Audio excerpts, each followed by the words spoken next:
I think there's a conference table in there.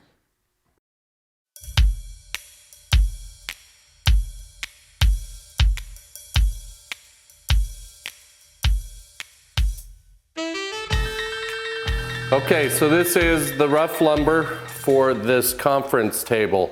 For the most part, we're in really good shape here. You'll see I have a defect here, but I will net enough. I can get rid of that defect.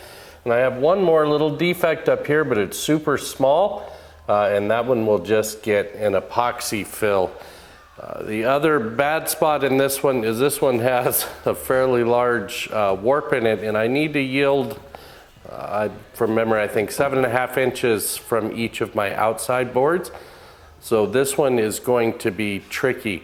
I know it doesn't show up in camera, but these outside boards have some really nice curl to them.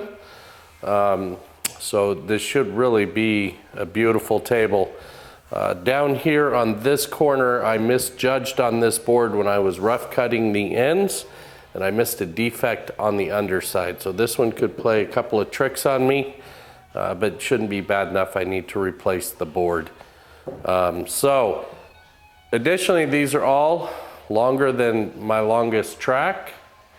So I will either have to hook some tracks together, or I may just snap a chalk line and rip it close to the line and then joint. I'm not sure yet. We'll figure that out when we get there. As I'm breaking this lumber down, I thought I'd take a minute and talk about how this particular project came about. This client reached out to me a few months ago looking for some rough pricing. We talked about live edge slabs as well as the table I'm building here, and then I worked up a couple of quotes for them. I really don't think cost was an issue, but the final look was really important to them. This table will be going in a historic building locally, so it was important to them that the table didn't seem out of place. Not too modern, but not too rustic either.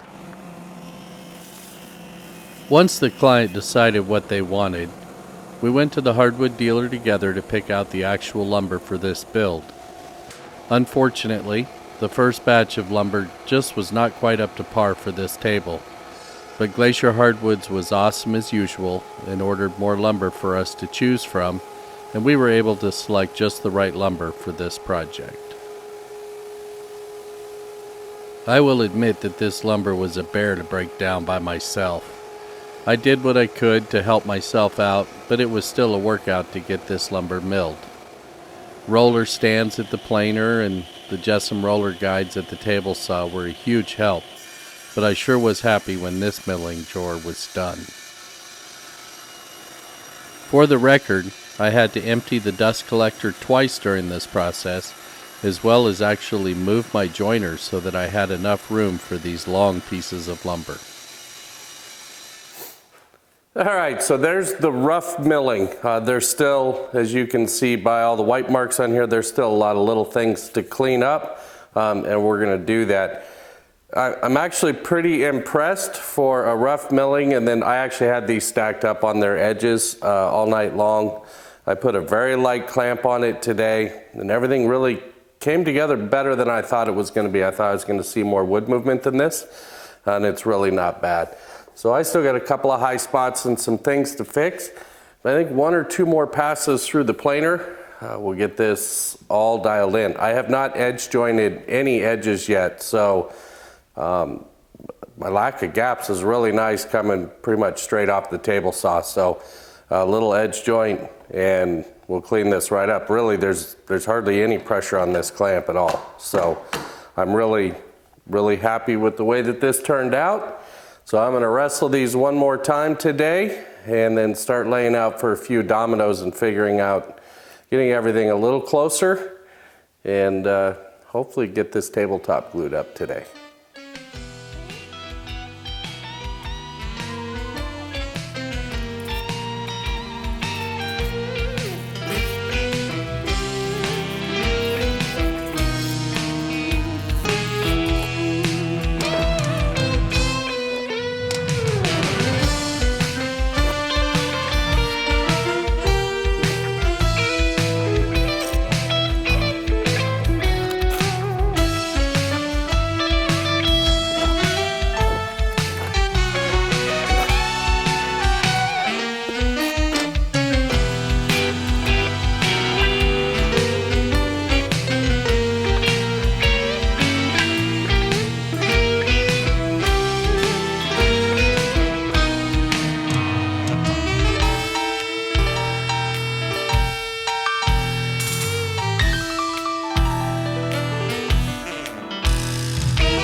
So there it is, all glued up.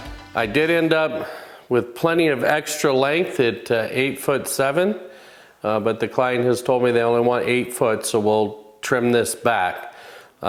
This was every bit of an all-day process to get these final milled and get my gaps, my seams just right, and put it together. I did do it in 3 different glue ups as well, which of course that takes some time. But I was trying to wrestle this stuff by myself.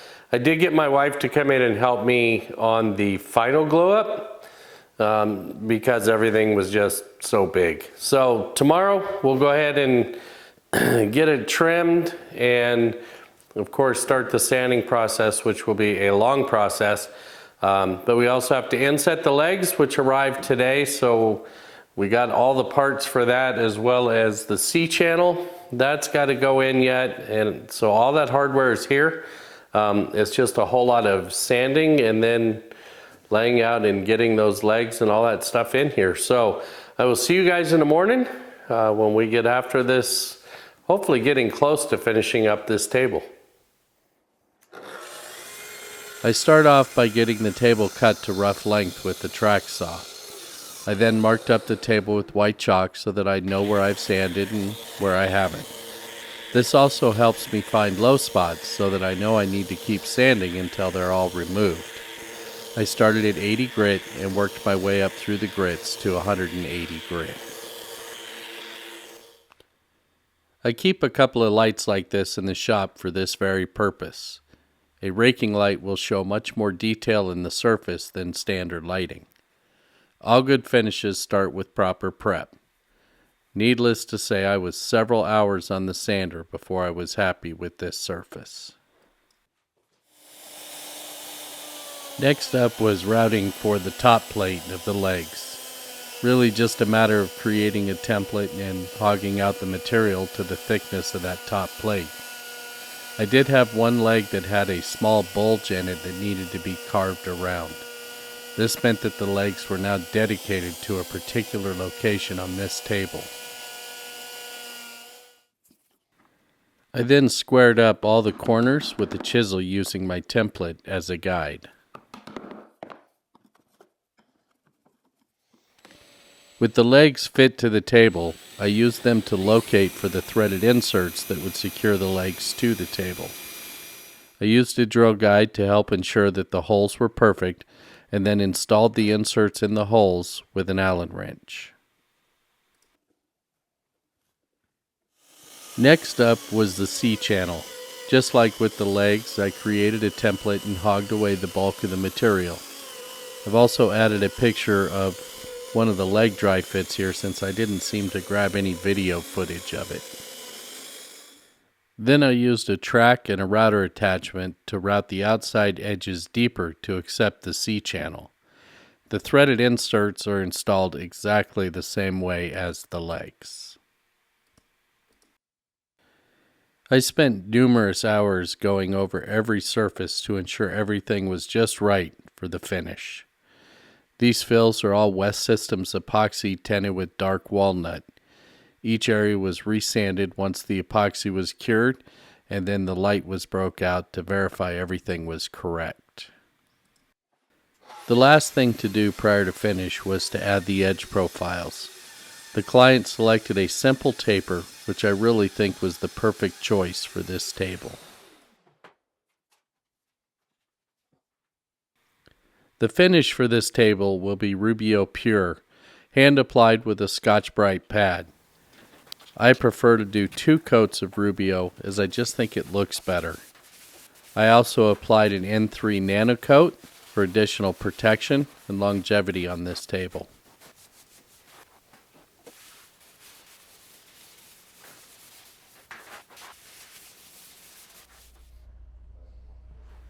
I really wish I could have set this up and taken some glorious finish shots in the shop, but it was just too big and heavy. The client sent a moving crew to move the table to its final home, where I was able to grab a little video, but not as much as I would have liked. Huge shout out to Amy, who grabbed these great pictures for me of the table in its final home. Great client, fun build, and if I had a lesson learned, yeah, I get help with the heavy stuff.